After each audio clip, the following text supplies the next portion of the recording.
मैं इस समय झाबुआ जिले के कल्याणपुरा थाना परिसर में हूँ और यहाँ पर अभी से करीब 20 घंटे पहले वीएचपी और बजरंग दल का एक धरना शुरू हुआ था।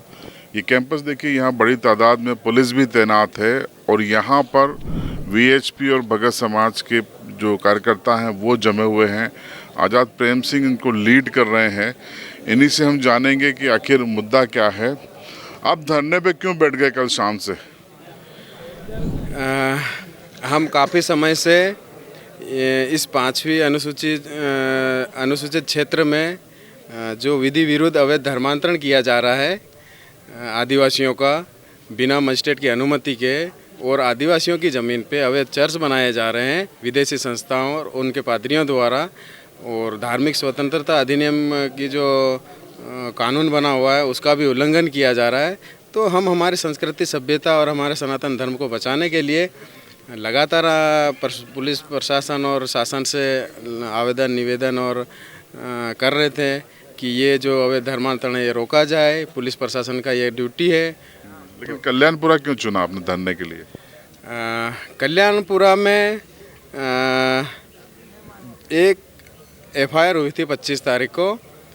कुछ पादरी आदिवासी के गांव में जाके आदिवासियों का विधि विरुद्ध धर्मांतरण करवा रहे थे। तो गांव के सभी पटेल, तड़वी, सरपंच, सभी पूरे गांव वासियों ने मिलकर उनको वहां पे धर्मांतरण कराते हुए पकड़ा गया और एफआईआर करवाई गई, पुलिस के हवाले किया गया। उसके बाद एफआईआर के बाद में 5 पादरियों पे एफआईआर हुई।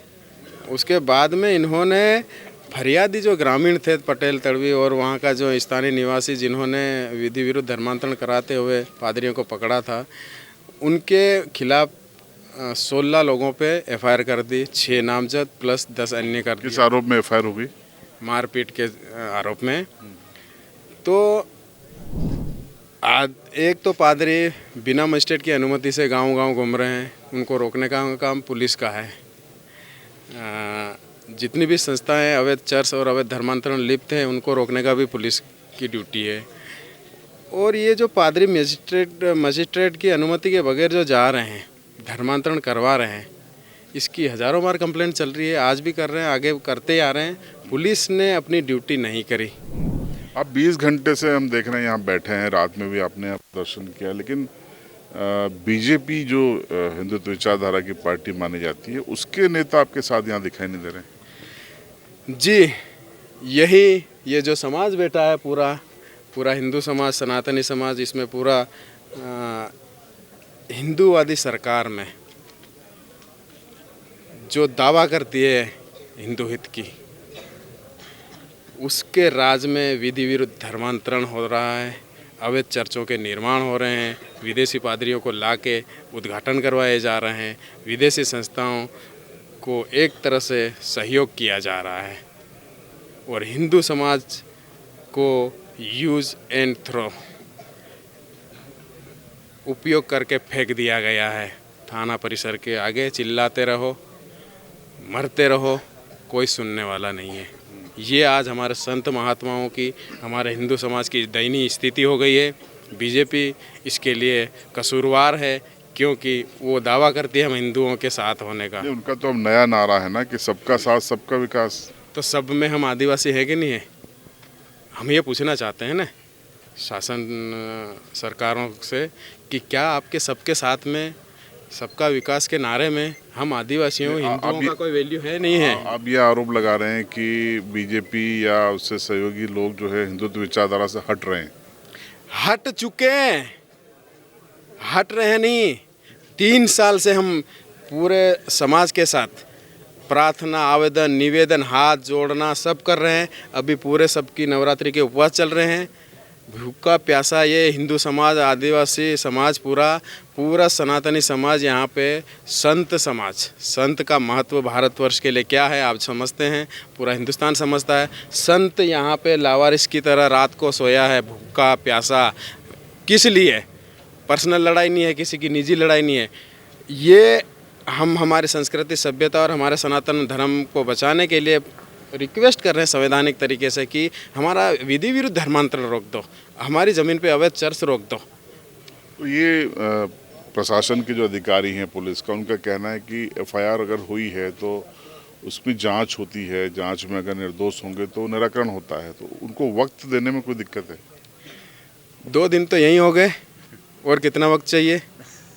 और इन्होंने वक्त लेते लेते यहाँ पे इटली के जो तर्ज पे जो चर्च है उसका उद्घाटन करवा दिया।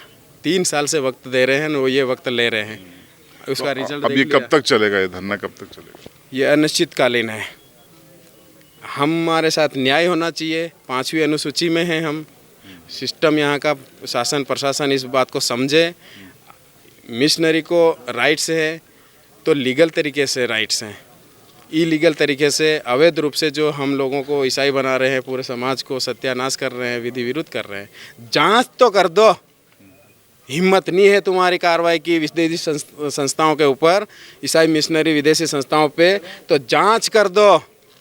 जांच करके सार्वजनिक कर दो कितने ईसाई विधिवत बने हैं, कितने वैधानिक रूप से चर्च की अनुमति लेकर बनाए हैं, आदिवासियों की ज़मीन पे क्या चर्च बन सकते हैं। ये लड़ाई क्लियर हो जाएगी। हम मरते दम तक हमारे धर्म, समाज, संस्कृति, सभ्यता से पीछे नहीं हटेंगे। हमको भी अधिकार है, हम हमारी संस्कृति सभ्यता को बचाएं।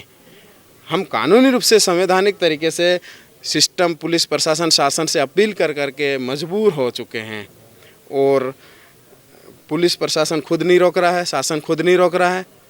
हमारा समाज रोकने जाता है तो उन पे एफआईआर की जा रही है। इसका मतलब होता है कि तुम धर्मांतरण का विरोध मत करो, अवैध धर्मांतरण होने दो। ये एफआईआर दर्ज होती है, ये इससे ये साबित होता है। तो 2 मुख्य मांगे, अंतिम सवाल ये 2 मुख्य मांगे क्या हैं फिर आपके आज धरने को लेके? जो भी अधिकारी इस तरह की आदिवासियों को, यहाँ हिंदू समाज को, संत समाज को प्रताड़ित कर रहा है और उनको डरा के उन पे एफआईआर कर रहे हैं, हाँ वो हमारे गांव में आ रहे हैं, हम उनके गांव में नहीं जा रहे हैं। हमारे गांव में आ रहे हैं, हम रोकने का हमारा अधिकार है। पटेलों, तड़वियों ने एफआईआर, सरपंचों पे एफआईआर की जा रही है, कोटवारों पे एफआईआर की जा रही है, और ग्रामीण पे एफआईआर की जा रही है। धर्मांतरण को रोकते हुए, रोकने में एफआईआर हो रही है। एक तो एफआईआर रोकी जाए जो गलत हो रही है, एक आपकी मांग है, दूसरी मांग क्या है? जो एफआईआर हुई है उनको खारिज किया जाए। दूसरी मांग है, जो भी अधिकारी हैं, जितने भी अधिकारी हैं जो ये यहाँ पे हम लोगों को टारगेट कर रहे हैं, जो ईसाई अवैध धर्मांतरण का विरोध करते हैं, उन लोगों को, उनको तत्काल यहाँ से जो भी विभागीय है वो कार्रवाई की जाए। 2 मांगे हैं और 2 मांगों के साथ हम यहाँ बैठे हैं। तो आपने आज़ाद प्रेम सिंह जी को सुना। धरना 20 घंटे से जारी है लगातार, और ऐलान किया है कि अनिश्चितकालीन धरना है, जारी रहेगा। 2 मुख्य मांगे निकल के आई हैं कि जो 25 तारीख को एफआईआर हुई है, जिन लोगों ने कथित पादरियों को पकड़ा था, उनके विरुद्ध एफआईआर रद्द की जाए और कुछ अफसरों को हटाया जाए। अब आपकी राय कमेंट बॉक्स में ज़रूर बताएं।